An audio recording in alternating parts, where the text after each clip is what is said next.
Guys, ang daming lumilipad na fallen in love with you. Charis kumakanta. Hi watchers! For today's video, ayan, tuturuan ko kayo kung paano natin first time gagamitin ang health card or insurance ko na bigay ng school, which is ang tawag namin ay More Care. Ayan. So, eto, kailangan kong bitbit, which is nai-email ko naman nasa kanila yung appointment ko, and then kailangan yung history nyo kung meron. Ayan, syempre kung may health ano kayo, health tumatawid no? Tapos nagbablog. Kung may health history kayo, so kailangan nilang malaman kasi yun. So ngayon maglalakad lang tayo. Dito yan sa London. Malapit lang naman. So malapit lang siya, lalakarin ko kaysa mag-bus pa ako. Parang mga 200 meters away lang sa amin hanggang dito sa pupuntahan natin sa massage addict. So tara, samahan nyo ako paano gamitin yung card. Sana pwede mag-vlog doon. So, magpapamassage tayo. Libre yun kasi dito sa amin. Kasama yung sa school namin. So, see you! Yan guys, lalakarin natin. Dito lang naman tayo. Ayan. So, napakalapit lang namin. Kaya nilakad na lang namin. Ito yung napili ko kasi napakalapit at accessible sa amin. So, ayan, lalakarin nyo lang. Konting kembot lang. Guys, ayan na kami. Pero sa kabilang side pa kami. Dapat yata sa loob na tayo lumakad. Guys, ayan na tayo. Hindi lang naman massage pa yan, dental din. So, ayan. So, dun tayo banda kasi walang daanan dito. Unless pwede na akong dumaan pa ganun. So, may mga cry na dito yung ano yung binabalik ko yung ulo. Actually, ibang ano yon, ibang set, pero kasama rin siya sa package ng student namin. Meron kaming 4 session dito. I think 4 to 5 session. Depende kasi sa ano to, sa package or parang ano ni More Care namin, yung included. Parang ganun. So, pwede kung bumalik dito ng 4 to 5 times kung ano yung gusto kong pipiliin na ano nila, service.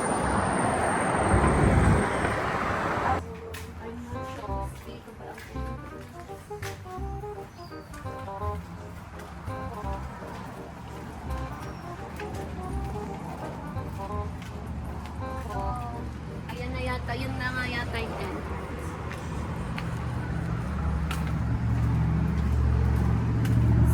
Such addict. Sila nakakotse tayo naglalakad.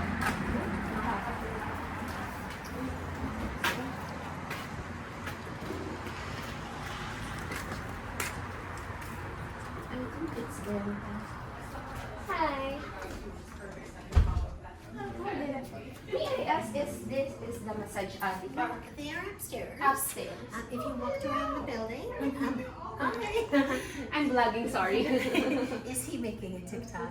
No, not vlogging and YouTube. Oh, Yeah. okay. Yeah, so normally their door is in the back. You're more than welcome to walk through the exit door and just straight upstairs. Thank you so much. I'll use this back. Okay. Thank you. See ya.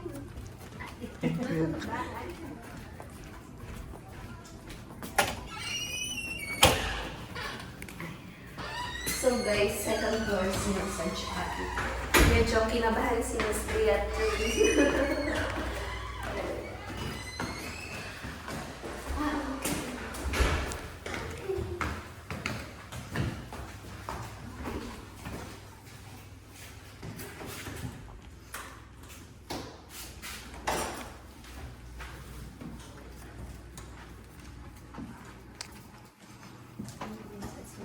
Let's wait.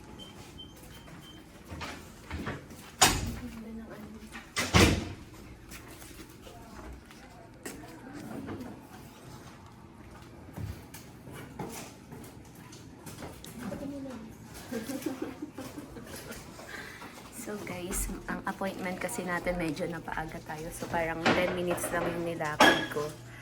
Meron pa kaming ilang minuto. So, parang meron pa akong 30 minutes kasi 1:15 yung appointment. So, napaaga kami ni husband. Excited lang. So, let's wait. One eternity later.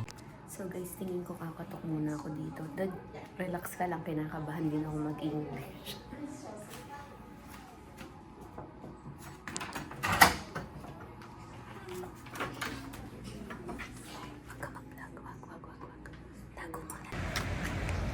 So yun na nga guys, hindi tayo allowed mag-video sa loob. So privacy, ang nag-massage sa akin ay blind people. So okay, kakaiba yung massage nila, as in yung parang mga lamig ko. Parang alam niyo yung magkakrak na yung mga buto ko.